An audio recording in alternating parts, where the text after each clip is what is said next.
Hi, I'm Luke McIntosh, creator of BecomeABassist.com, and in this lesson you'll be learning how to laser focus your intonation as you play minor thirds, and you're going to be doing this using a whole new set of diminished drones.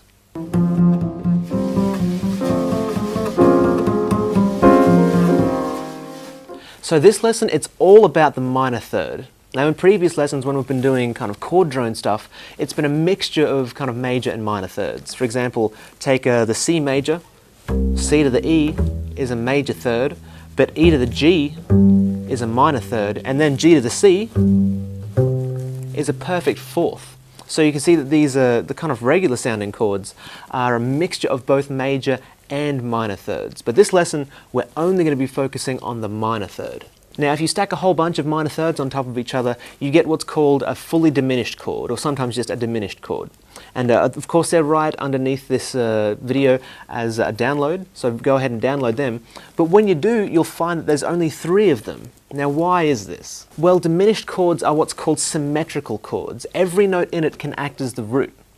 So, for example, let's take our diminished chord. Let's say our E diminished chord. So our notes are E, G, B flat, D flat, and then E again at the top. If you play the same notes but start on G, you're playing the exact same set of notes, just in a different order. Every single note in this chord can act as the root. Now that's why there's only 3 diminished chords. There's the one that starts on the E, there's one that starts on an F, there's one that starts on an F sharp or a G flat, depending on how you're thinking about it, and then by the time you get to G, you're just playing the exact same set of notes as when you started on the E. That's why there's only 3 diminished chords. But anyway, that's enough theory. Let's get down to playing some of these things. So let's use the E diminished drone in this lesson, the one that starts on E. I've got it over here. And the first thing you notice is that it sounds really creepy. It's really quite a creepy sound, and that's kind of one of the qualities of a diminished chord. You'll find them in old school horror movies as a kind of suspense building technique. They'll play diminished chord, then something will happen, they play the diminished chord a half step up, then another one, and it keeps building suspense. But anyway, we've talked about our first octave already. We've talked about E, G, B flat, D flat, and E flat. So, G and B flat, they're both in a position right here. Have to change for the D flat, but the E is in position there. So that's our first octave. That's probably the most efficient way so far. Then we can go an open G right there, because we've got a G there. And that lets us go up to a B flat up here, and then D flat, both in position right there. That's one of the good things about the minor third, is that if you're playing a note on any string, well, your D, your A, or your E, with your 3rd and 4th finger, a minor third is just going to be on the next string up with your 1st finger. But then of course you have to change for the E. Oh, a little bit sharp. So, work that interval. That's better.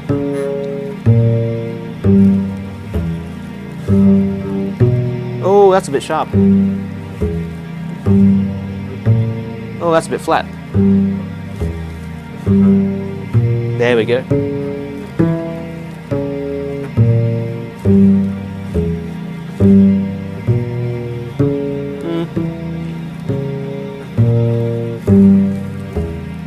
See how you're doing much the same thing again with working the intervals. That's all you're doing, working just this one interval though, because every interval you play is always going to be a minor third, no matter where you are on the chord. Oh.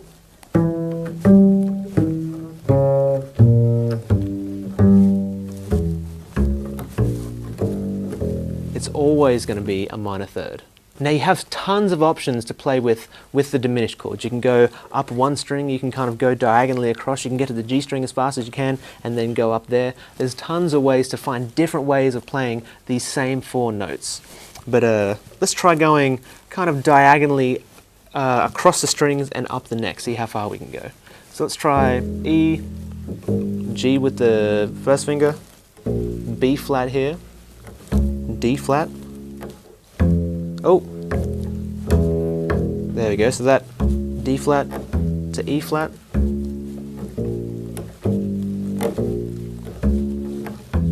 There we go. Then we've got the G here.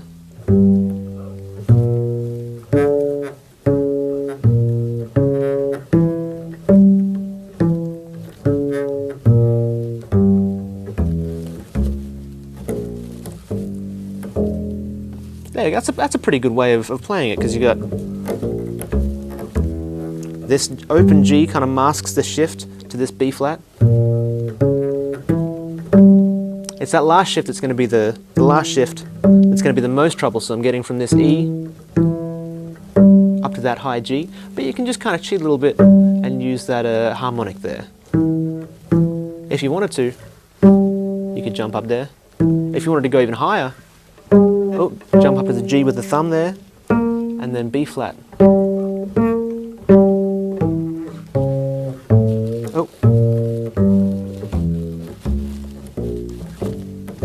Of course, always with the drone, so let's check ourselves.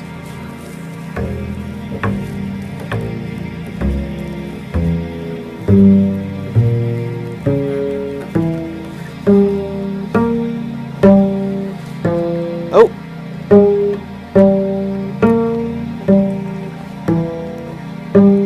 Okay, so that interval there, it's going to be a little bit tricky because you're jumping from this E to being up in thumb position here.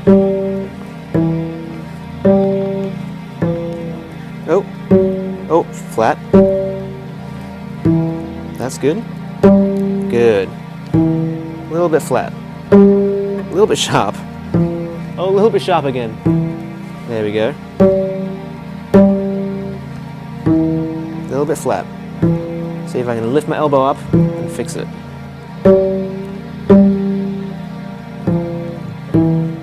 So that one is particularly troublesome for me.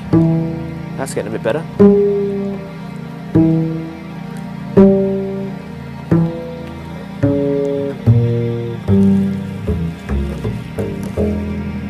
Just like that.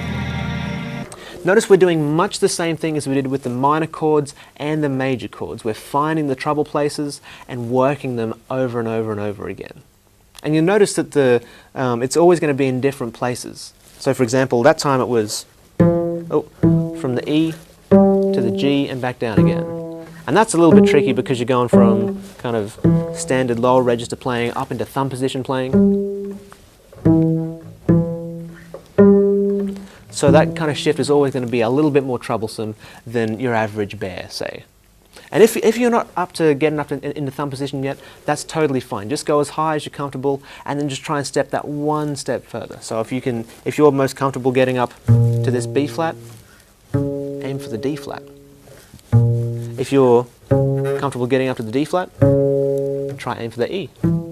Remember, you're always searching for the boundaries of your comfort. Once you find them, work on them and focus on them until they become comfortable, and then go one step further.